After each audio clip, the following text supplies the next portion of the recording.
So, very good morning dear students.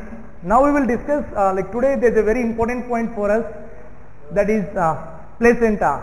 So regarding this point, like I think you heard about many times, you may have listened about this word in your obstetrics points.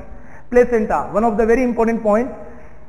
In your exams you may get several questions from this point. What are the basic things, like what is the basic anaphysio of the placenta, how the placenta functions, how the placentas different functions are maintained, and what is the clinical physiology behind the placental functions. So guys, let's begin this topic. It's one of a very important point. You can get few of the very small spoon feeding questions from this point. In the previous 2018, 2016 or 2011 EAMS exams, they have asked every time, they have asked the questions regarding the placenta. So first important point about the placenta, that is the placental formation starts from the which week of pregnancy. So placental functions usually start from the placental development. Placental development usually starts from 6th week of pregnancy, and placental development complete by 12th week of pregnancy. तो कब से start हुआ? 6th week of pregnancy. 6th week of pregnancy से placental development start हुए and they were completed by the 12th week of pregnancy. Very important point. यहीं से आपको पहला क्वेश्चन स्टार्ट हो जाएगा. So started from the 6th week, completed by the 12th week of pregnancy. Many books you can find it is mentioned around even though 14th week, but that is not so specific. Please don't go for that one. The usual time for placental development completion by the 12th week of pregnancy. अगले point पे चलते हैं. What is the most important function of placenta? Placenta का सबसे main function क्या है? That is the respiratory function. क्या function होता है प्लेसेंटा का? Respiratory function. What is the meaning of here respiratory function? Guys हमेशा ध्यान रखिए, when a fetus inside the maternal uterus, the fetus lungs are immatured, or you can say that fetus lungs are non-functioning, they will not function. In that case a placenta only is the organ. It's an organ, I can say definitely, and it's a temporary organ, not a permanent organ. This temporary organ will act like a lungs. ये lungs के जैसा काम करेंगे, या it will provide lots of oxygen to the fetus. क्या placenta खुद lungs oxygen को produce करेगा? No. Placenta just receive the oxygen molecules from the maternal blood and it will transfer to the fetus through the umbilical cord. So that is the placental function, or you can say respiratory function. Fine. Next one. अब story real start होती है. Like in AIIMS 2011 the simple question, a very spoon feeding question they asked, that was regarding the how much portion of uterus placenta covers during the pregnancy period. मतलब total uterus का कितना percentage part जो होता है वो placenta cover करता है. सबसे पहले इस पॉइंट पे आने से पहले आपको ये चीज पता होनी चाहिए कि where placental attachment occurs. Placenta का डेवलपमेंट या अटैचमेंट होता कहां पर है? So attachment will be at upper uterine cavity. Placenta की यूट्रस की जो अपर यूट्राइन केविटी होगी वहां पर प्लेसेंटा का अटैचमेंट या डेवलपमेंट होगा. अब अपर यूट्राइन केविटी क्या है? Upper uterine cavity is nothing but it is the fundus. It is the fundus. So placental development usually takes place in the fundus. हमेशा ध्यान रखिए. एंड इन फंडस में भी either anterior part of fundus, that is almost around 1/4 time में ऐसा हो सकता है, या फिर पोस्टीरियर पोर्शन ऑफ फंडस, या तो फंडस के आगे वाले पोर्शन में या पीछे वाले पोर्शन में. ये चांस ज्यादा होता है पोस्टीरियर वाला 3/4 कंडीशन के अंदर. फाइन. सो प्लेसेंटा का इंप्लांटेशन कहां होगा या डेवलपमेंट कहां होगा? फंडस में होगा. फंडस के भी कौन से पार्ट में? Either anterior portion of fundus और posterior port of the fundus, but rarely on the lateral part. Lateral part में कभी भी अटैचमेंट नहीं होता है. अगर अटैचमेंट होता है it is a different condition. उस कंडीशन के अंदर एक साइन जो होता है पिस्का सेक साइन, वो पॉजिटिव आ जाता है. इसको क्या कहते हैं? पिस्का सेक साइन. इस केस में क्या होगा? यूट्रस का एसिमेट्रिकल इनलार्जमेंट ऑफ यूट्रस, या यूट्रस का उसका एक बंप जैसा बाहर निकल के आ जाएगा, like this. It's a very bad uterus picture, I am sorry for that. Okay, like this. So uterus का lateral implantation. The lateral implantation of of like placenta can cause the positive Piscasek sign, but ये situation बहुत ही rare होती है. Okay, सो attachment की बात clear हो गई. कहां पर हुआ? यूट्राइन केविटी में, मतलब फंडस के अंदर. अब बात करते हैं placenta covers 30% part of total uterine cavity. तो यहीं से आपका एक स्पून फीडिंग बहुत इजी सा क्वेश्चन सोर्स हो गया. दैट प्लेसेंटा कितने परसेंट पार्ट को कवर कर रहा है? Placenta covers the 30% part of total uterine cavity, because placenta की साइज काफी बड़ी होती है. Overall placental diameter is long, so it covers almost 30% part of total uterine cavity. So this is the second question. So firstly attachment होता कहां पर है? Secondly attachment के बाद में ये यूट्रस के टोटल कितने परसेंट एरिया को कवर करता है? फाइन. गाइज, प्लेसेंटा से related you may have different questions and लोग इसको बहुत इजी पॉइंट्स में मानते हैं कि ये काफी इजी होता है पढ़ने के अंदर, बट यहाँ पे क्वेश्चंस काफी ट्रिकी होते हैं इस टॉपिक से रिलेटेड. आपकी ओबीजी के एग्जाम में you will get semi of the questions like modified questions. You will find the question very easy, but it is like this. It is asked in the indirect way. So be careful about such kind of questions. अब placenta से related एक और point आप कह सकते हो कि placenta का ओवरऑल वेट कितना होता है. So let's see the weight of placenta. Placenta का टोटल वेट होता है एट टर्म 500 ग्राम. कब बताया मैंने? एट टर्म, मतलब जब डिलीवरी का टाइम नजदीक आता है उस समय कितना? 500 ग्राम. एक चीज और याद रखना, at 17 week of pregnancy, at 17th week of pregnancy placenta and fetus, ध्यान से सुनिए, placenta and fetus weight is equal. देखिए क्या हुआ, फीटस का वेट और प्लेसेंटा का वेट कितने वीक पे? 17 वीक पे दोनों का समान हो गया, दोनों एक जैसे एक बराबर वेट पे आ गए थे.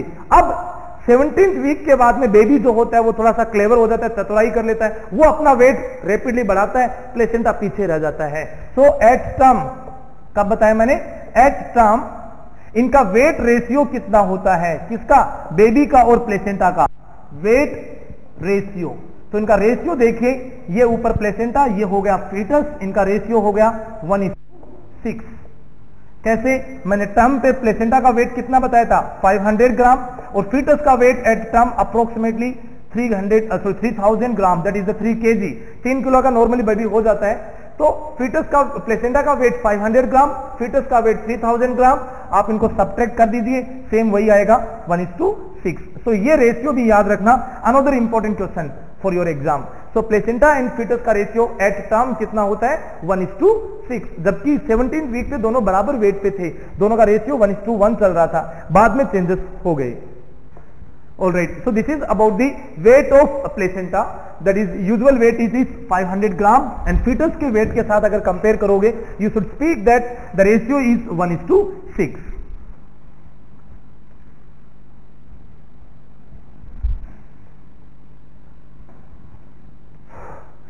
Like प्लेसेंटा यूजुअली एक प्लेसेंटा से रिलेटेड एक abnormality होती है, that is the placenta previa.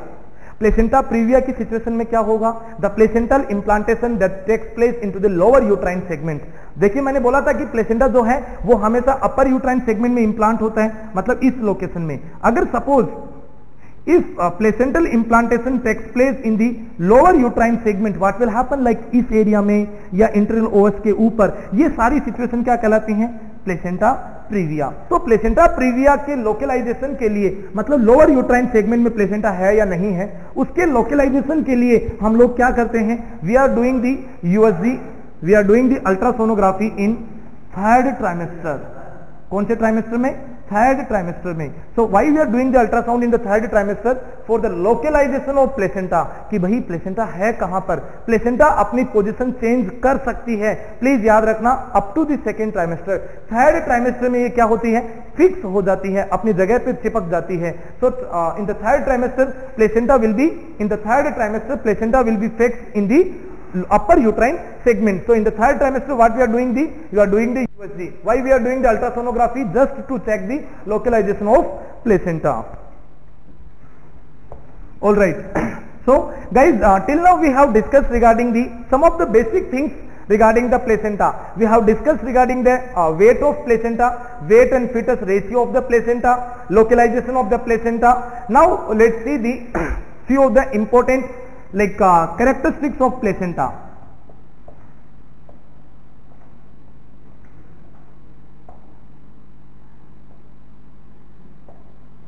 Important characteristics of placenta. Placenta के important characteristics में here we will discuss three important characters. Here we will discuss three important characters. Number one,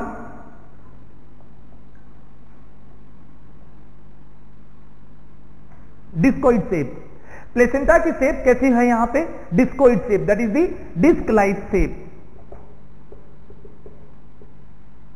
तो placenta की shape मैंने कैसी बताई?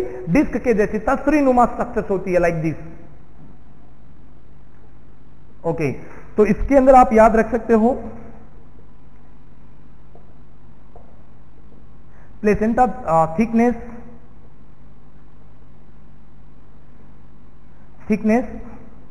From centre 2.5 centimetre. Placenta का thickness centre में से मतलब बीच में से मोटाई कितनी होती है? 2.5 centimetre. From peripheral margin the thickness will be around 1 centimeter. तो आपने क्या देखा? प्लेसेंटा बीच में से तो होता है, बीच में से होता है मोटा और किनारों पर से कैसा होता है? पतला. मतलब आउटर मार्जिन इसके थिन होते हैं, पतले होते हैं, ओनली 1 सेंटीमीटर उनकी मोटाई होती है. और बीच में से प्लेसेंटा उभरा हुआ होता है, थिकनेस ज्यादा होती है, 2.5 सेंटीमीटर होता है. ओवरऑल प्लेसेंटा का डायमीटर होता है 15 to 20 सेंटीमीटर. ओवरऑल प्लेसेंटाल डायमीटर कितना होता है? That is the overall diameter. So overall diameter of the placenta it is 15 to 20 centimeter. Okay, so ये placenta का एक number 1 character हो गया, that is the discoid shape placenta. Next one, number 2 character, that is hemochorial. What is the meaning of hemochorial character? Hemochorial character means the chorionic part of placenta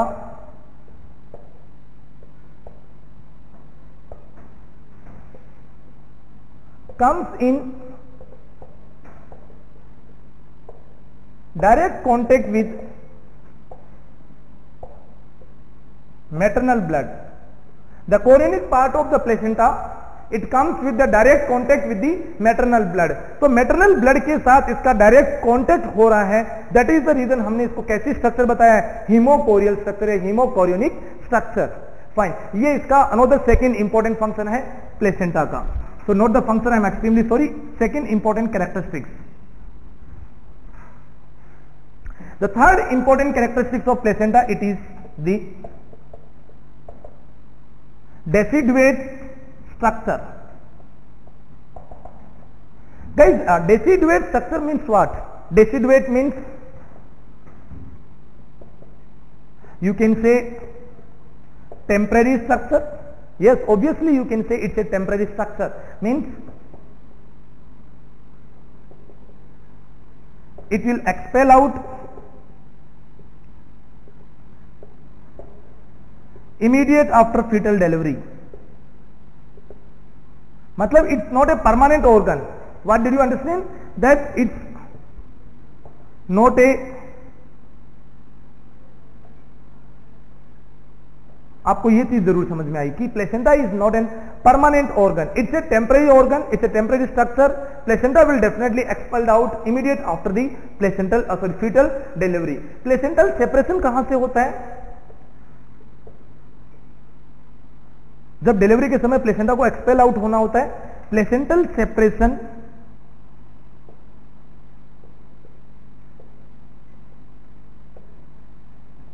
takes place from decidua spongiosum. याद रखना placental separation कहां से होता है? Please remember this one important. So placental separation takes place from the decidua स्पोंजियोसम.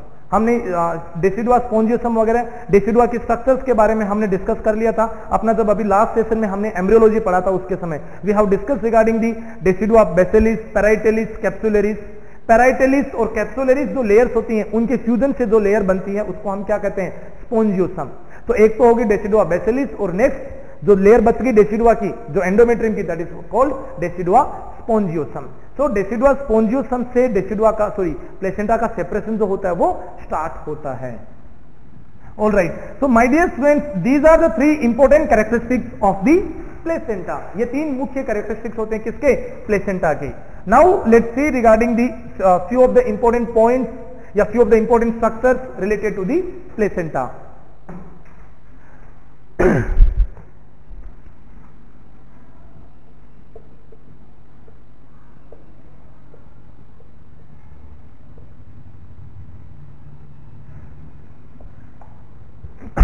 Sorry, but I think like before going to the volume of placenta, you should know about the basic structure of placenta. Then only you can understand the volume of placenta.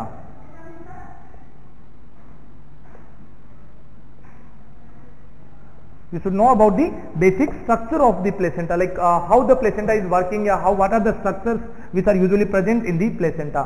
When you know about the structure of placenta, you should see that आपको यहाँ पे कुछ important चीजें देखनी होंगी.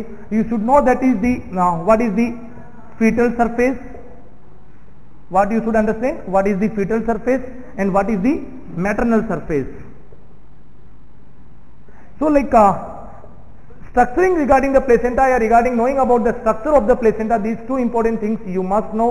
Let's see about the fetal surface. What is the fetal surface, how it is formed and how it looks like. Basically fetal surface, it is formed by the chorionic frondosome. It is formed by the chorionic plate, you can say, or you can use the word chorionic frondosome. I will tell you what is chorionic frondosome. Next one, like when you see the structure of placenta, let's see the blastocyst first. Blastocyst में मैंने आप लोगों को कहा in the embryonic period the outer surface it is called outer cell mass. एक blastocyst में outer cell mass में सबसे outer layer का नाम क्या होता है, the outermost layer it is called as a syncytotrophoblast. उस layer के नीचे एक और suppose सब layer होती है, इसका नाम होता है cytotrophoblast. तो क्या क्या बताया मैंने, syncytotrophoblast, cytotrophoblast. ओके, उसके बाद क्या होता है, basically there is another layer which is called as intra embryonic mesoderm और you can say that is the mesodermal part, या आप ऐसा कह सकते हो कि इनर सेल मास या एम्ब्रियो, बेबी का फॉर्मेशन कैसे होगा. तो इस पोर्शन पे आने के लिए आपको ये बेसिक स्ट्रक्चर समझनी होगी. You will be knowing that सबसे आउटर एरियाज में इसके पास क्या होता है, amniotic cavity, it will have ectoderm, it will have endoderm, it will have a mesoderm, it will have the endoderm and outer pouch जो निकला हुआ होता है उसका नाम क्या होता है, that is the yolk sac. ये चीजें टोटली होती हैं. Guys, this yolk sac it is everything. yolk sac सब कुछ होता है इसके लिए. yolk sac का क्या काम है, yolk sac from the 10th week से क्या काम करता है, so not from the 10th week, I'm sorry, from the 10th day onwards yolk sac go for the blood production into the fetus, जिसको आप erythropoiesis कह सकते हो. From the 10th week, liver will become the erythropoietic organ. 10th week के बाद में blood production कौन start कर देता है, liver स्टार्ट करता है. But 10th week से पहले who is taking care of the fetus? The yolk sac it is taking care of the fetus. All right. So yolk sac it is very important portion. अब yolk sac के बाहर जो मैंने ऐसे spiral shape की ऐसी structures बनाई हैं, ये सारी क्या है, these structures are called as mesoderm. In structures को एक्चुअली ये कनेक्टिव टिश्यूज हैं और इन्हीं कनेक्टिव टिश्यूज का नाम क्या रखा गया है, मेसोडर्म. मेसोडर्म के 2 पार्ट होते हैं, इंट्रा एम्ब्रियोनिक मेसोडर्म और extra embryonic mesoderm. Very simple to study. जो लेयर या मेसोडर्म का वो पार्ट जो कि सबसे बाहर सिंसाइटो, उसके बाद साइटो और उसके बाद में मेसोडर्म. तो जो मेसोडर्म बेसिकली सिंसाइटो साइटो के नीचे वाला पोर्शन था, that was called at as a extra embryonic mesoderm. But mesoderm का वो पोर्शन जो बेसिकली एमनियोटिक केविटी, उसके बाद एक्टोडर्म, उसके बाद मेसोडर्म, उसके बाद एंडोडर्म और उसके बाद में यॉक सेक. तो योग सेक का वो पोर्शन जो कि योग सेक का और पूरी एमनियोटिक कैविटी को कवर कर रहा था, मतलब जो बेबी को कवर कर रहा था, that was called as a intra embryonic mesoderm. मतलब इसका इन चीजों से कोई रिलेशनशिप नहीं है, that is the intra embryonic mesoderm. So mesoderm का वो पोर्शन जो केवल फीटस को कवर करता है, that is the intra embryonic mesoderm. वह पोर्शन जो कि what I can say that is the syncytiotrophoblast, cytotrophoblast, और उसके बाद जो मेसोडर्म होता है that is the extra embryonic mesoderm. तो इस एक्स्ट्रा एम्ब्रियोनिक मेसोडर्म की ही पूरी कहानी है, किसके लिए? That is the chorionic plate. So if someone ask you what is the chorionic plate, अगर कोई पूछे तो आप what you will answer? The chorionic plate it contains 3 important structure, syncytiotrophoblast, cytotrophoblast and next one is the extra embryonic mesoderm. तो these 3 structures, अगर आप इन तीनों structures को मिला दोगे तो क्या बनेगा? कोरियोनिक प्लेट बन जाएगा। So chorionic plate is nothing but it is the fetal surface. Chorionic plate क्या बनाता है प्लेसेंटा का? Chorionic plate is responsible to form the fetal surface. Now let's go on this one. अब एक मैंने यहां पर और एक नया वर्ड लिख दिया, chorionic frondosum. What is chorionic frondosum? Chorionic frondosum it is the irregular cavities which are present at the chorionic plate। chorionic plate का वह एरिया जिसमें irregular cavities होती हैं। देखिए इसके बारे में। All right, so this is the structure of the placenta, basically initially starting the structure of the placenta।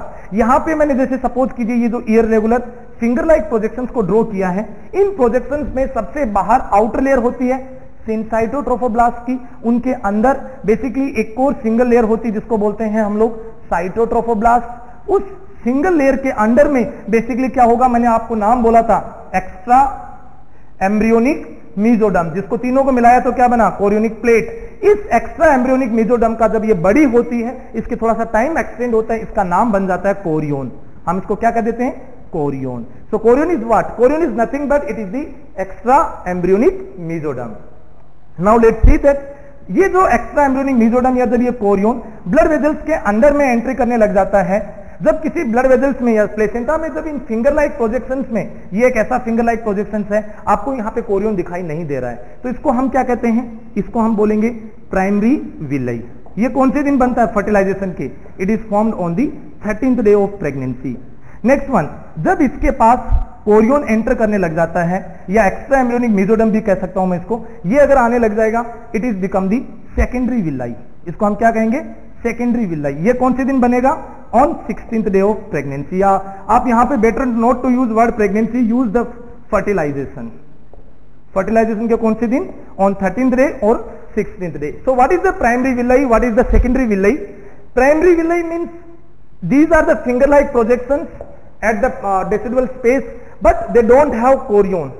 secondary villi means they have the chorionic structures in between. उनके बीच में किसने एंटर मारना शुरू कर दिया? उनके अंदर में कोरियोन की प्रेजेंट हो गई, then it is become secondary villi. Now very important structure tertiary villi. Tertiary villi कौन से दिन बनते हैं? सबसे पहला question, they formed on 21st day of fertilization. ये प्लीज याद रखना, टर्सरी विलाई को ही हम लोग क्या कहते हैं? मैच्योर कोरियोनिक विलाई, या usually we use the word chorionic villi. This one that is the tertiary villi. कौन से दिन? 21st day. अब 21st डे आपको वैसे भी याद रखना है, because from 21st day what will start? Fetal circulation will start. What is that? Fetal circulation. तो गाइज ये जो मैंने पूरी राम कहानी ऊपर यहां पर लिखे थे ऐसे फिंगर लाइक प्रोजेक्शंस, ये बनना कब से शुरू होते हैं? They start from the day 12 of fertilization. So this is called placental circulation। placental circulation start from the day 12 and fetal circulation it start from the day 21। ये दो चीज याद रखना। एक प्लेसेंटा से रिलेटेड दो चीजें सबसे बड़े सर्कुलेशन होते हैं, एक को बोलते हैं प्लेसेंटल सर्कुलेशन, दूसरे वाले को बोलते हैं fetal circulation. Fetal circulation start from 21st day, जैसे ही क्या बन जाएंगी? Tertiary villi. ओके, जब इसमें टर्सरी विलाई के पास ब्लड वेजल्स नहीं होती तो हम उसको क्या कहते हैं? Secondary villi. Now what is the difference between secondary and tertiary villi? जो सेकेंडरी विलाईज थे, उन सेकेंडरी विलाईज में छोटी छोटी ब्लड वेजल्स बनना शुरू हो गई। ब्लड वेजल्स जब बनना शुरू हो जाती हैं तो वो क्या बन जाता है? Tertiary villi. Guys blood vessels बनाता कौन है? Who is responsible for blood vessels? This structure somewhere I written, या एक्स्ट्रा एम्ब्रियोनिक मेसोडर्म। गाइज हमेशा ध्यान रखना अपनी बॉडी में cardiovascular system, blood vessels, everything it is formed by the mesoderm. कौन बनाता है? Mesoderm. So ectoderm, mesoderm, endoderm, 3 different layers होती हैं जिसके बारे में हमने एम्ब्रियोनिक पीरियड में भी काफी डिस्कस किया था। तो जो मेसोडर्म होती है that is responsible, mesoderm is responsible to produce the cardiac organs, it is responsible to produce the blood vessels and blood, everything. So it is the mesoderm, and it is already I have mentioned here it is extra embryonic mesoderm, so definitely it will produce the blood vessels. जैसे ही इसमें blood vessels बन गई इसका नाम हो गया tertiary villi. So primary villi, secondary stem villi and tertiary villi, this is the 3 important structures regarding the placental circulation or placental development. Now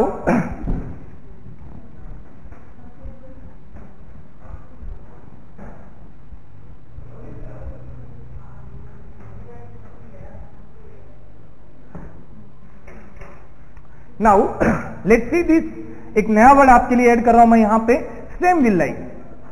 now what is the stem villi? Stem villis are nothing but those tertiary villis जिसके पास blood vessels का बनना शुरू हो गया था, जिसमें blood vessels form हो गई थी, उसी को हम क्या कहते हैं? Stem villi. तो stem villi is what? It is the structural and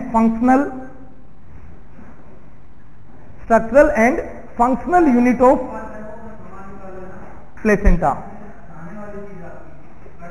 Structural and functional unit of placenta is called as stem villi.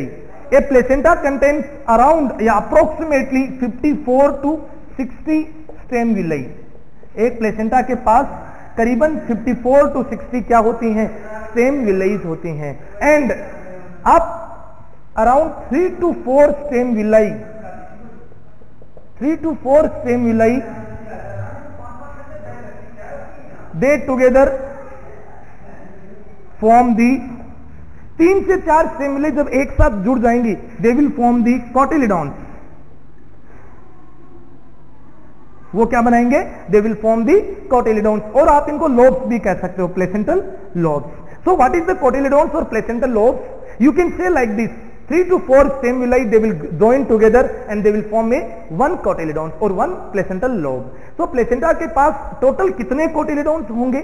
Placenta contains around 15 to maximum of 29 number of cotyledons. आप cotyledons को मैं दोबारा बोल रहा हूं, cotyledons को आप क्या बोल सकते हो? You can tell them as a lobes. So placenta contains 15 to 29 number of lobes or cotyledons. All right. Let's come on now. Fine. So guys, you understood very well about that. What is the primary villi, secondary villi और tertiary villi? Placental circulation को या placenta के structure को पढ़ने के लिए सबसे पहले इन 3 स्ट्रक्चर्स का हमें पता होना चाहिए। Okay, what is the chorionic frondosum? उसके बारे में आपको शायद मैंने पूरा क्लियरली नहीं बताया। Let's see that one. Let's see this is the basically पूरा एक केविटी बन गया। यहां पे इस केविटी के अंदर ब्लास्टोसिस्ट केविटी मान लीजिए इसको आप, एक दिस इज द ब्लास्टोसिस्ट। इस ब्लास्टोसिस्ट के इस एरिया में बेसिकली क्या होता है, यहां से प्लेसेंटा का फॉर्मेशन स्टार्ट हो गया। ओके, पूरे ब्लास्टोसिस्ट में एक्चुअली होता क्या है? पूरे ब्लास्टोसिस्ट के पास cytotrophoblast, syncytiotrophoblast, extra embryonic mesoderm. मैं दोबारा बोल रहा हूं, एक्स्ट्रा एम्ब्रियोनिक मेसोडर्म का दूसरा नाम आप क्या बोलोगे आगे चल के? You will tell them as a chorion. मैंने आपको एम्ब्रियोलॉजी में भी ये चीज बताई थी, आप इसको क्या कहोगे? कोरियोन। तो कोरियोन, साइटोट्रोफोब्लास्ट, सिनसाइटोट्रोफोब्लास्ट, तीनों को मिला दूं तो मैं क्या बोलूंगा? Chorionic plate. ये कोरियोनिक प्लेट पूरे ब्लास्टोसिस्ट के ऊपर पाई जाती है, ये पूरे सरफेस पे पाई जा रही है। Not only the implantation site, it will be present through out the blastocyst. अब होता क्या है, धीरे धीरे जो डेसिडुआ बेसिलिस है, क्या चीज? डेसिडुआ बेसिलिस, जहां पे इंप्लांटेशन हुआ था, उस डेसिडुआ बेसिलिस के साथ में ये जो बेसिकली सिनसाइटोट्रोफोब्लास्ट होता है, ये उस डेसिडुआ बेसिलिस के पास जाके ऐसी छोटी छोटी क्या बनाने लग जाता है? फिंगर लाइक प्रोजेक्शंस बनाने लग जाता है। Alright, in finger like projections में आप क्या देखोगे? इन फिंगर लाइक प्रोजेक्शंस का ये area, These all things are called as, इनको हम क्या कहते हैं? This is called as lacunae। इसको आप क्या कहते हो? lacunae। ऑलराइट, और एक लेक्यूनाई से दूसरी लेक्यूनाई के बीच में ये जो सेपरेशन हुआ है, इनको आप क्या कह सकते हो? They are called as ट्रेबुकुलाई।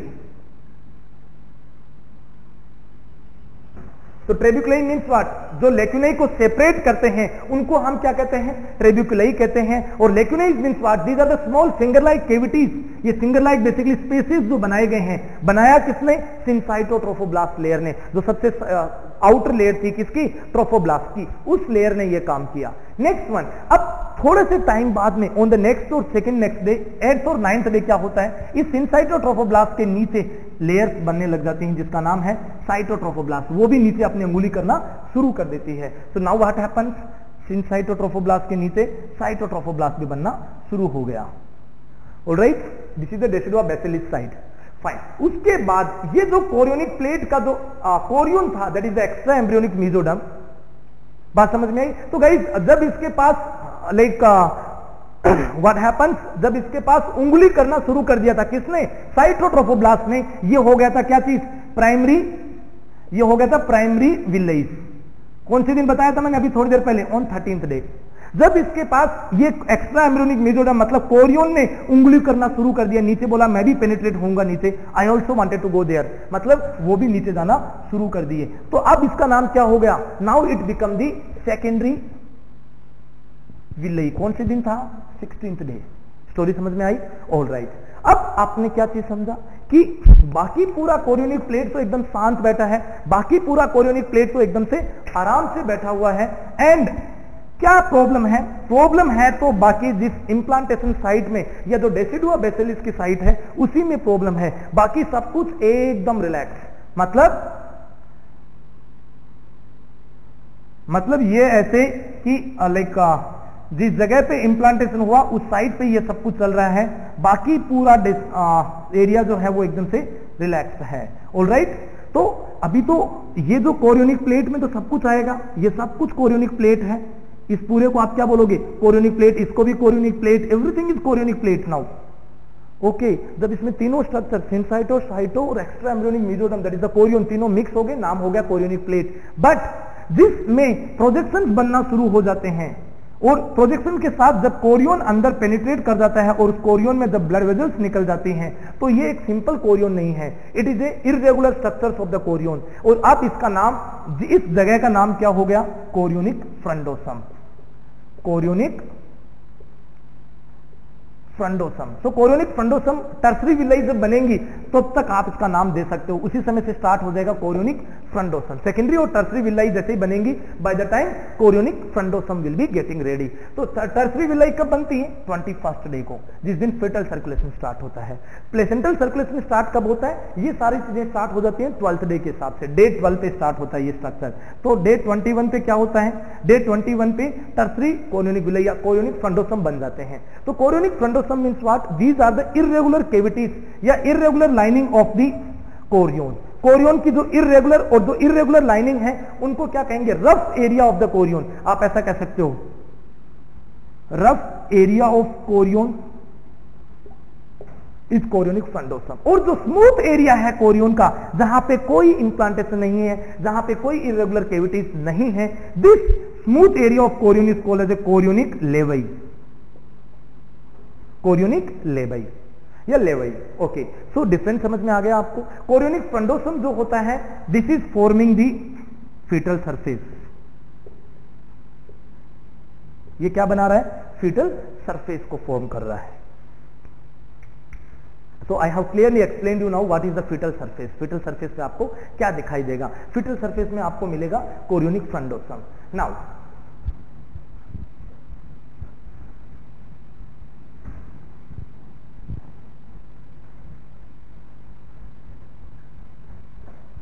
So we are studied about the, we are studying currently हम लोग पढ़ रहे हैं किसके बारे में, स्ट्रक्चर ऑफ दी प्लेसेंटा। उसमें हम लोगों को सबसे पहले स्टार्ट हुआ था regarding the surface of the placenta, fetal surface and the maternal surface. हमने बात कर रहे थे किसके बारे में, फीटल सरफेस के बारे में। तो फीटल सरफेस के बारे में हमने क्या पढ़ा कि fetal surface it is like made up of chorionic frondosum and chorionic frondosum plus placental membranes. कौन सी मेम्ब्रेन्स होंगी, placental membranes like amnion plus chorion, ये स्ट्रक्चर्स होती हैं। प्लेसेंटल सरफेस जो होता है it is like smooth and shiny appearance. इसका कलर कैसा होता है? Shiny appearance. Now why it is shiny appearance? इस शाइनी नेचर क्यों देता है? Why it is giving the shiny look? Shiny it is because of like you can say shiny appearance because of the presence of fetal blood vessels. तो fetal blood vessels जो हो रही हैं, जैसे suppose ये पूरा लाइक आप ऐसा कहोगे कि दिस इज एंटायरली प्लेसेंटा, और इस प्लेसेंटा में इस सरफेस को this is the fetal surface, और यहां से डेसिडुआ बेसिलिस वगैरह हैं, तो ये मैटरनल सरफेस। तो फीटल सरफेस के पास बेसिकली अम्बिलिकल कॉर्ड का सेंट्रल अटैचमेंट होता है and it will have umbilical blood vessels, किसकी ब्रांचेस होती हैं, इसलिए इसका कलर कैसा दिखाई देगा? शाइनी अपीयरेंस दिखाई देगा। ओके, तो फीटल सरफेस कैसा हुआ? Fetal surface is soft, smooth and shiny appearance होता है। It contains now fetal blood vessels, it contains chorion, it contains amnion, and it is made up of placental membranes, that's a chorion amnion plus chorionic frondosome. I have explained you very well regarding the chorionic frondosome. अब चलिए आगे, let's discuss regarding the maternal surface.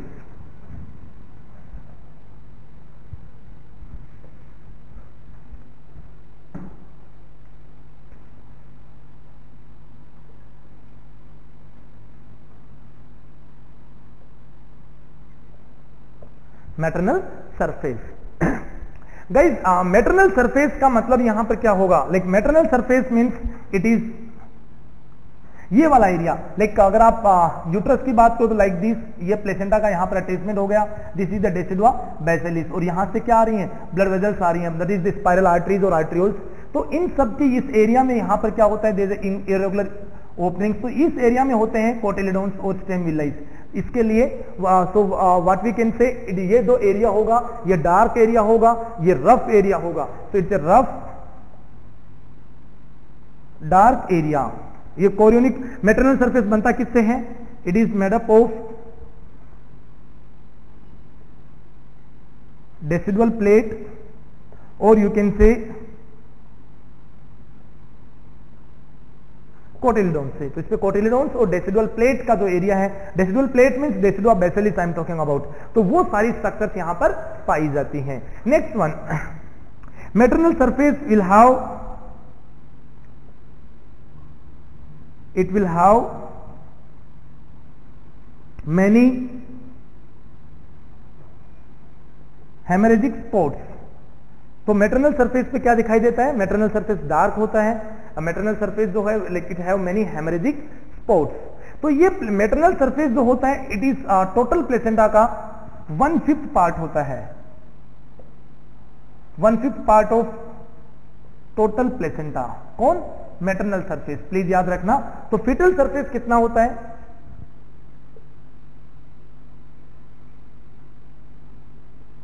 It is the 4/5 part of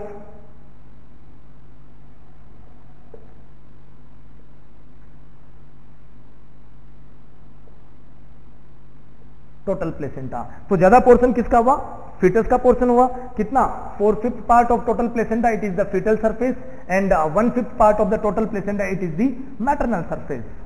okay, आगे चलिए। तो maternal surface और fetal surface में maternal surface ज्यादा area cover करेगा, सॉरी फीटल सरफेस ज्यादा कवर करेगा, मैटरनल सरफेस है वो कम एरिया कवर करेगा। You clearly understood about the maternal surface I think now. Maternal surface means dark haemorrhagic spots होते हैं, ये डार्क एरिया होता है, थोड़ा रफ होता है। रफ क्यों होता है? बिकॉज उस एरिया से डिटेचमेंट होता है। किसका डिटेचमेंट? किसका होता है डिटेचमेंट? होता है इस एरिया से कोटिलिडोन्स का। दो कोटिलिडोन्स या कोरियोनिक कोटिलिडोन्स या स्टेम विलाई प्लेसेंटा के डेसिडुआ के साथ में चिपके हुए थे, उन डेसिडुआ से उनका सेपरेशन होता है स्पोंजियोसम के थ्रू, ताकि दैट इज द रीजन ये एरिया कैसा हो जाता है? थोड़ा सा रफ हो जाता है। Okay,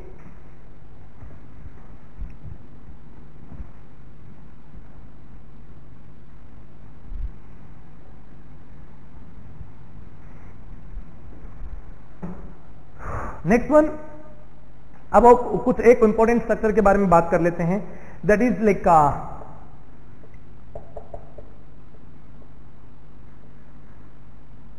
निट्राबुच layer of placenta. It's a very important structure in the placenta, very important structure. Nitabuch layer of the placenta क्या होता है? What is that Nitabuch layer? See guys, let's see, this is decidua basalis. आप समझिए इसको, decidua बेसिलिस। Decidua बेसिलिस के बाद में यहां पर आएगा क्या चीज? What is that one? It will have what I can say like this is the syncytiotrophoblast. और सिनसाइटोट्रोफोब्लास्ट के आउटर सरफेस पे, मतलब डेसिडुआ बेसिलिस के नीचे और सिनसाइटोट्रोफोब्लास्ट के ऊपर, जो मैंने यहां पर ये जो इररेगुलर लाइनिंग बनाई है, in these are the Nitabuch layer. So Nitabuch layer, it is what? It is the deposition of, what is the Nictabooch layer? It is the deposition of fibrinoids. ये फिब्रिन से ही बने हुए होते हैं almost, या फाइब्रिनोइड्स आप इसको कह सकते हो। This is the deposition of fibrinoids. तो फाइब्रिनोइड्स जब डिपोजिट हो जाते हैं डेसिडुआ बेसिलिस के नीचे या आउटर सिनसाइटोट्रोफोब्लास्ट के ऊपर, कहां पर? आउटर सिनसाइटोट्रोफोब्लास्ट के ऊपर, that is called Nitabuch layer. उसके बाद यहां पर क्या हो गया? Next it is the syncytiotrophoblast, then cytotrophoblast. Okay, like this placental structure will be there. Nictabooch layer या fibrinoids का फायदा क्या होता है? They prevent the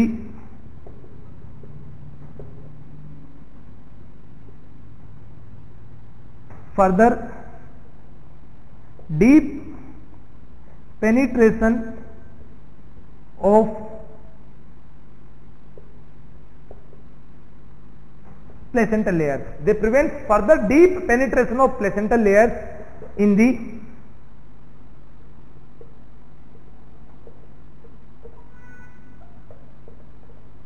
uterine muscles. तो मान लीजिए ये यूट्रस की मायोमेट्रियम है, इसके नीचे मान लीजिए ये डेसिडुआ बेसिलिस है। अगर प्लेसेंटा का बस चले या प्लेसेंटा को अगर कोई कंट्रोल ना करे तो प्लेसेंटा तो टोटली इनको पेनिट्रेट करके आगे तक चला जाएगा, कंडीशन क्रिएट हो जाएगी एसिडिटा प्लेसेंटा, जिसको आप एक्रिटा या एसिडिटा कहते हो, वो कंडीशन क्रिएट हो जाएगी। तो अगर किसी पेशेंट में अगर if it is absence, what it can cause? It can cause placenta एक्रिटा definitely.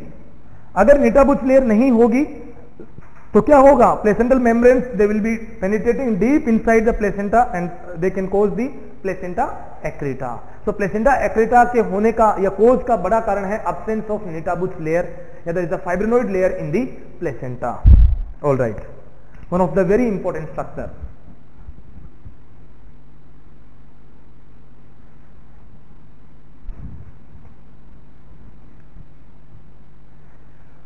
All right, dear friends, now let's see some of the other structures of the placenta.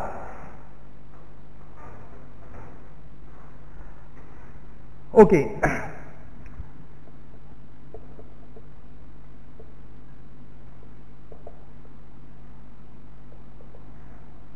Let's see the placental circulation. When you see the placental circulation in the embryonic period, we have already studied about the lacunar blood flow, lacunar system या lacunar blood flow pattern in the placenta.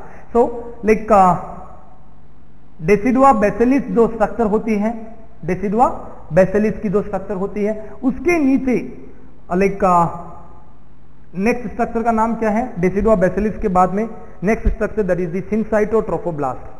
तो decidua बेसिलिस के बाद में next structure कौन सी है? That is the syncytiotrophoblast. और नीचे यहां पे जो साइटोट्रोफोब्लास्ट है या जो कोरियोनिक विलेज हैं, उन्होंने क्या कर रखा है? पेनिट्रेशन कर रखा है, मतलब they have the blood vessels, that is a tertiary विलाइज। And these cavities, ये जो कैविटी होती है इनमें पहले फ्लूइड प्रोडक्शन होता है। ओके, नाउ जिनका नाम मैंने ऑलरेडी आपको बताया था थोड़ी देर पहले, लेक्यूनाई। इन कैविटीज को क्या बोल दिया मैंने? लेक्यूनाई। अब this syncytiotrophoblast it will penetrate the decidua basalis. ये क्या करती है? डेसिडुआ बेसिलिस को कुछ एंजाइम्स रिलीज करती है basically syncytiotrophoblast. It have many proteolytic enzymes. Which enzymes? Proteolytic enzymes. These enzymes what they will do? They will Erode, मतलब पंक्चर, इरोड का मतलब पंक्चर करना। दे इरोड्स दी आर्ट्रियोल्स। किस आर्ट्रियोल्स को पंक्चर करेंगे? वो स्पाइरल आर्ट्रियोल्स को। Actually decidua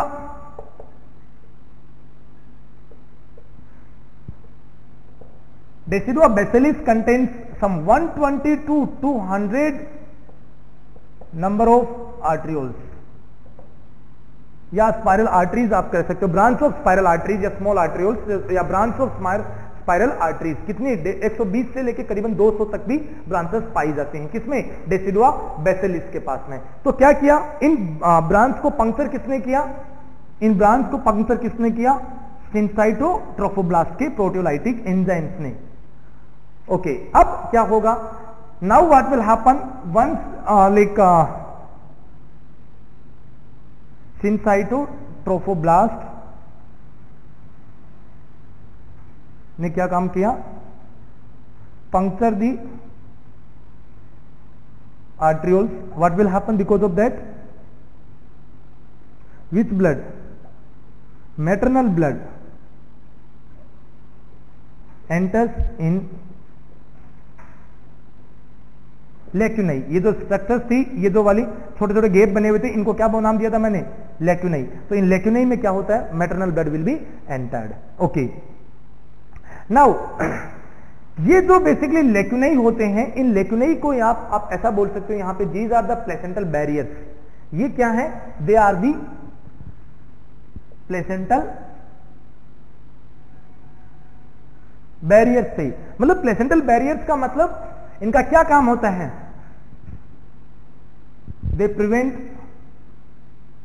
mixing of maternal blood with fetal blood, right? Maternal blood को फीटल ब्लड में मिक्स होने से प्रिवेंट करने का काम कौन कर रहे हैं?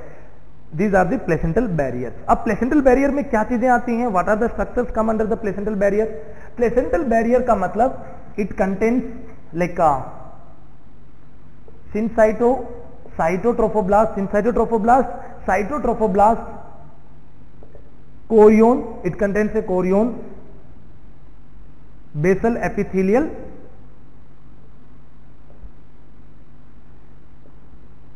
membrane of blood vessels. So what did you understand that 1, 2, 3, 4, these 4 structures are basically forming the placental barrier. ये बैरियर आगे चल के पतला हो जाता है, बट इनिशियली थिक होता है। So this barrier के द्वारा क्या होगा? This is the barrier which I am going to dark now. ये जो डार्किंग बना रहा हूं, this is the placental barrier. इसमें सारी blood vessels की basal membranes वगैरह everything is present. Okay. Now placental barrier का प्रॉपर फॉर्मेशन हो जाता है, कोरियोनिक ब्लड वेजल्स का फॉर्मेशन हो जाता है, ऊपर से मैटरनल ब्लड जब एंटर करने लग जाता है तो स्पाइरल आर्टरियोल्स जो होंगे, arterioles they will carry the oxygenated blood and spiral venules, which one? Spiral venules they carry the deoxygenated blood. Spiral venules क्या करेंगे? They carry the deoxygenated blood towards the uterine when. Spiral arterioles क्या होते हैं? Spiral arteries या arterioles they carry the blood from the uterine artery. वो uterine artery से blood को लेके आते हैं। ब्लड ऑक्सीजन के जो ब्लड में जो ऑक्सीजन होता है वो फीटस को मिलता है, और फीटस का जो CO2 होता है वो स्पाइरल वेन्यूल्स के द्वारा वापस कहां चला जाता है? मैटरनल ब्लड में चला जाता है। ओके, अब आपने क्या समझा यहां पे कि सिनसाइटोट्रोफोब्लास्ट से जो ब्लड था वो लेक्यूनाई में आ गया। अब लेक्यूनाई में जब ब्लड आ जाता है, now these lacunaes are now change into intravillous space. आपने नाम क्या दिया इनका? Intravillous space. तो इंट्राविलस स्पेस में क्या होता है? कौन सा ब्लड होता है? हमेशा ध्यान रखना, intravillous space means nothing but it's a maternal blood. Maternal blood. Intravillous space के बाद में वो जो नीचे का स्पेस है प्लेसेंटल बैरियर के बाद, इंट्राविलस स्पेस में बाद में क्या आया? प्लेसेंटल बैरियर आ गए। और प्लेसेंटल बैरियर के बाद में नेक्स्ट स्ट्रक्चर कौन सी आई? प्लेसेंटल बैरियर के बाद में next structure I villous space. Guys, what is that villous space? ये विलस स्पेस कहां है? This one. So this is intravillous space and this one, ये जो नीचे वाला है, this is villous space. So what it is? This is the villous space. और ऊपर वाला बैरियर के, देखिए आप ऐसा कह सकते हो, बैरियर के उस साइड में IVS और नीचे वाला VS। नीचे वाला क्या है? VS, ऊपर वाला IVS। Like this you can remember, and बीच में हो गया बैरियर। सो फाइन, यहां से ब्लड आएगा विलस स्पेस में, और विलस स्पेस से अम्बिलिकल वेन ये कहां पर ब्लड को ले जाएगी? फीटस बॉडी में। तो आपने देखा ऑक्सीजन कैसे फ्लो कर रहा था, ऑक्सीजन देखिए सिनसाइटोट्रोफोब्लास्ट ने पंक्चर दी आर्ट्रियोल्स, आर्ट्रियोल्स के पास क्या था, ऑक्सीजन था, मैटरनल ब्लड का तो ऑक्सीजन था, then the maternal blood will enter in the lacunae, once it eroded now lacunae को आप क्या कह सकते हो आगे चल के, intravillous space which contains the maternal blood, then through the placental barrier oxygen plus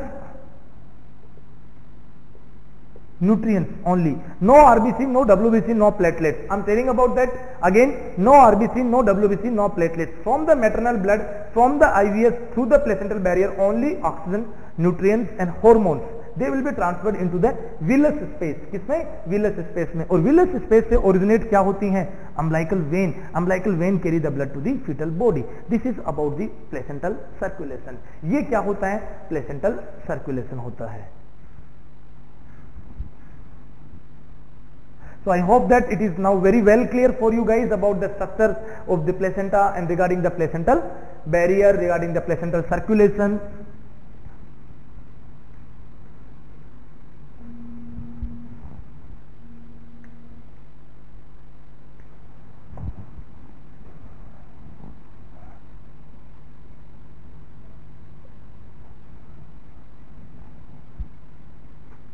Okay, now let's see the एक टॉपिक जो हम लोग पहले स्टार्ट करने वाले थे, we left in between,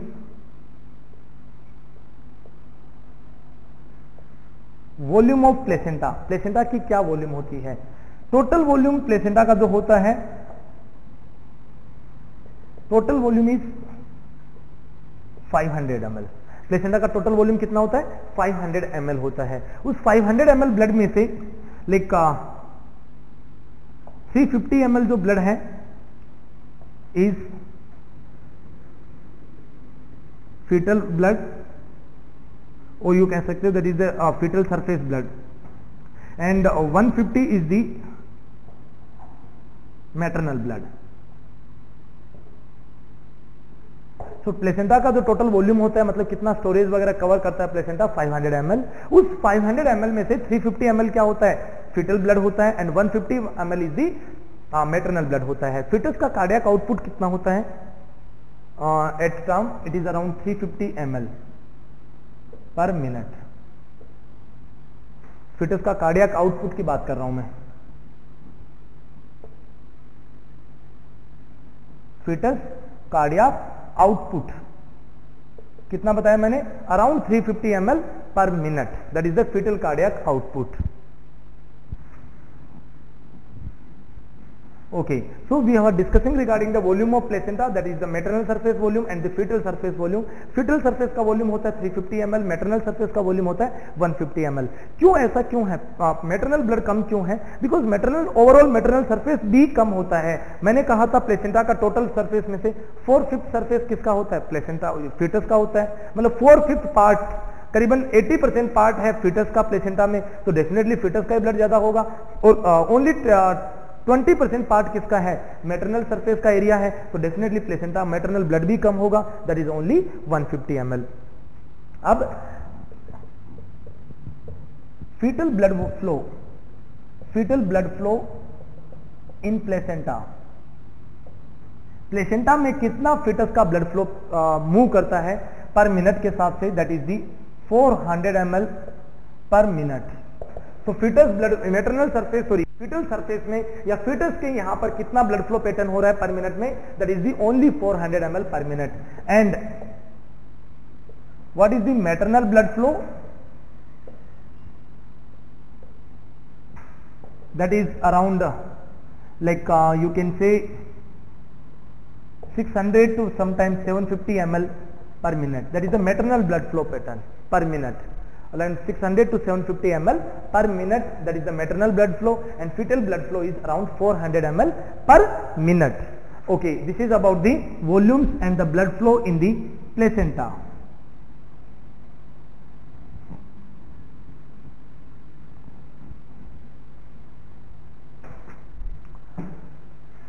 All right guys, जैसे कि सपोज कीजिए मैं आपसे बात कर रहा था बीच में कि वो जो प्लेसेंटल बैरियर का जो थिकनेस की बात हो रही थी, तो guys when the fetus enter into the third trimester almost, in that time what happens, जो प्लेसेंटा का जो सिनसाइटोट्रोफोब्लास्ट होता है near term, that will be disappear. Syncytiotrophoblast layer almost disappear हो जाती है। साइटोट्रोफोब्लास्ट लेयर जो है, जो कि सेकंड इनर मोस्ट लेयर है, वो थिक नहीं होती, that is become very thin, वो बहुत ही ज्यादा थिन हो जाती है।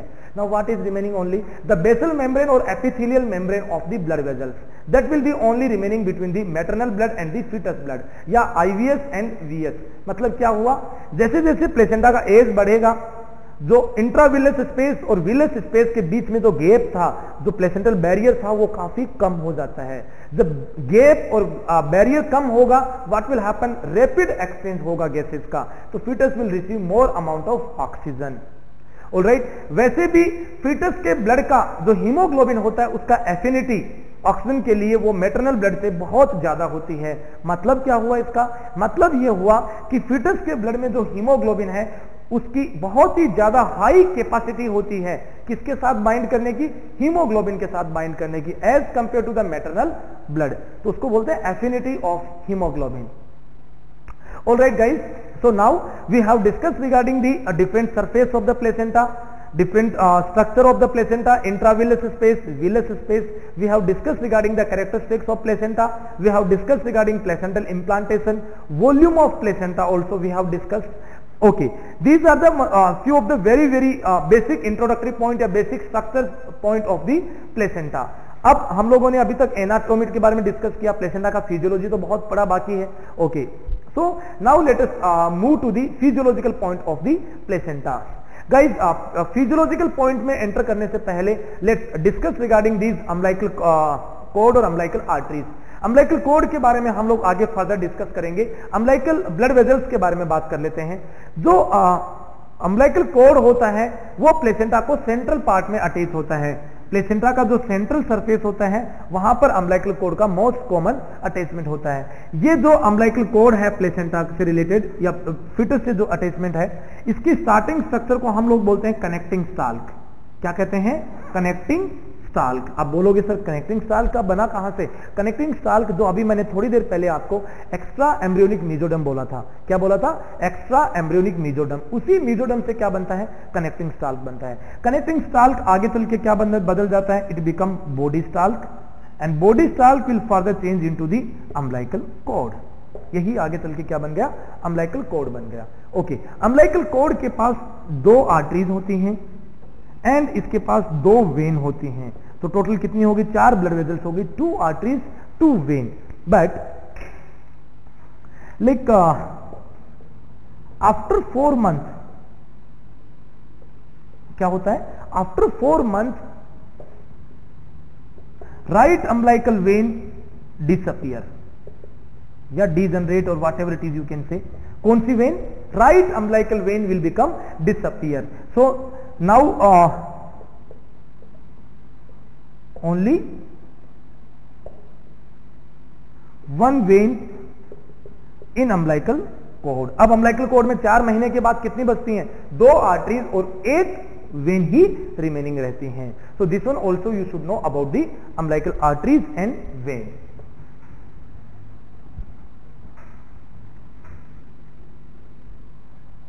okay next one, this umbilical artery, इसका प्रेशर होता है करीबन 50 to 60 mm of Hg। Umbilical artery का प्रेशर कितना होता है, प्रेशर होता है 50 to 60 mm of Hg। Umbilical when का प्रेशर कितना होता है, अम्बिलिकल वेन का प्रेशर होता है करीबन like 10 to 15 mm of Hg।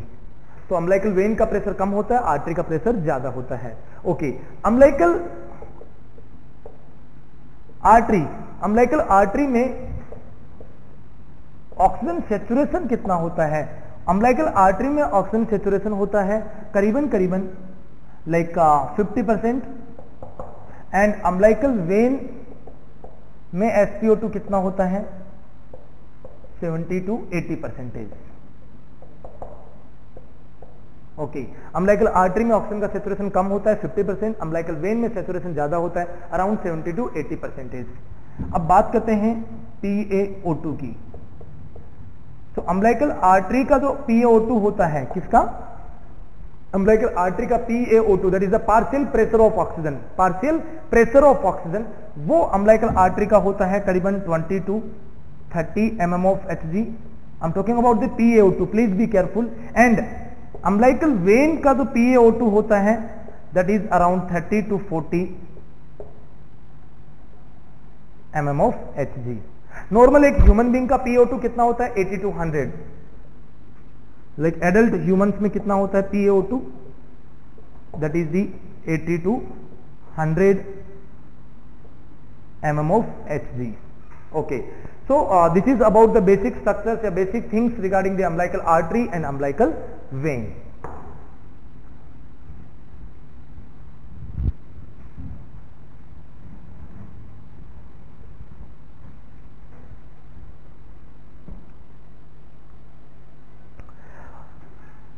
okay guys, so we have discussed many of the important points। okay, एक बड़ी इंपॉर्टेंट स्ट्रक्चर होती है प्लेसेंटा में, सेल्स होती हैं जिनको बोलते हैं Hofbauer cells. Hofbauer cells का क्या काम होता है? Hofbauer cells are mainly acting for the phagocytosis. Hofbauer cells क्या काम कर रही हैं प्लेसेंटा में? Hofbauer cells in the placenta they are doing for the phagocytosis। and now like what is the phagocytosis? Engulfing the bacteria, microorganisms। okay, finally phagocytosis cells, they engulf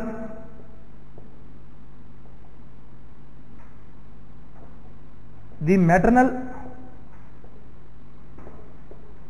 antibodies। phagocytic cells किसको engulf कर रहे हैं?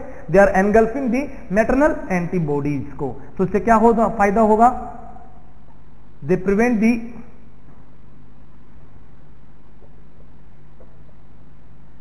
Fetal rejection. Fetus का जो rejection है उसको prevent करने का काम करती हैं। ओके, इसके अलावा जो बैक्टीरियाज होते हैं, माइक्रो ऑर्गेनिजम्स होते हैं, उनको तो एनगल्फ करेगा ही करेगा। अगर मैटरनल एंटीबॉडी भी प्लेसेंटा के थ्रू जा रहे हैं, एंटर कर रहे हैं, तो उनको भी ये एनगल्फ करता है। तो उससे क्या होगा? फीटल रिजेक्शन नहीं होगा। तो this is the activity of Hofbauer sales.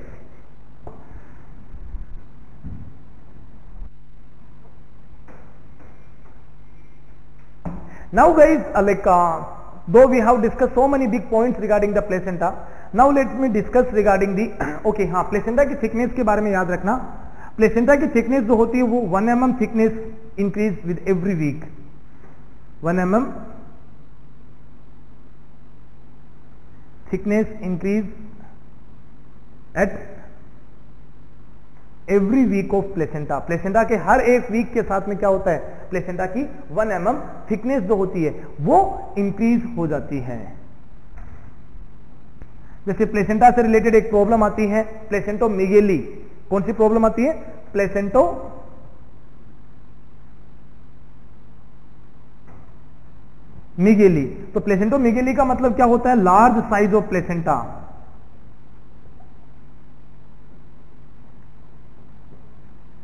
उस केस में क्या हुआ? प्लेसेंटा का जो थिकनेस था वो मोर देन 40 mm। कितने से ज्यादा? 40 mm से ज्यादा प्लेसेंटा का थिकनेस था, मतलब 4 सेंटीमीटर से ज्यादा प्लेसेंटा का थिकनेस हो गया, इसलिए इसको बोला प्लेसेंटोमेगेली। ये क्यों हो सकता है? प्लेसेंटोमेगेली का कारण क्या है? It can be because of like down syndrome, it can be because of like torch infection, it can be because of the anaemia, it can be because of like polyhydramnios। all right, so many things are there regarding this one placentomegaly। fine, placentomegaly का problem ये होगा, इसके कारण से basically जो maternal surface और fetal surface का जो मैटरनल सरफेस और फीटल सरफेस का जो ट्रांसड्यूसेशन हो रहा था, सीरम का एक्सचेंज हो रहा था, वो प्रॉपरली नहीं होता है इसके कारण से। That is the problem with the placentomegaly. Okay, placentomegaly के कारण से एक और प्रॉब्लम होती है, the placental barrier will be thick. क्या होता है? प्लेसेंटल बैरियर जो होता है वो थिक हो जाता है, गैस एक्सचेंज करने में या सिंपल डिफ्यूजन में प्रॉब्लम आती है। So this is all about the placentomegaly या thick placenta. Now let's see regarding the very important word functions of placenta. What are the different functions of the placenta? Placenta के बहुत सारे functions होते हैं, जैसे like respiratory function, it have nutritional function, it have excretory function. Excretory function के अलावा like it have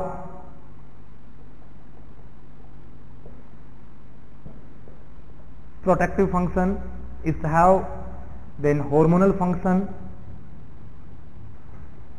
Okay, so these are the very common functions of the placenta.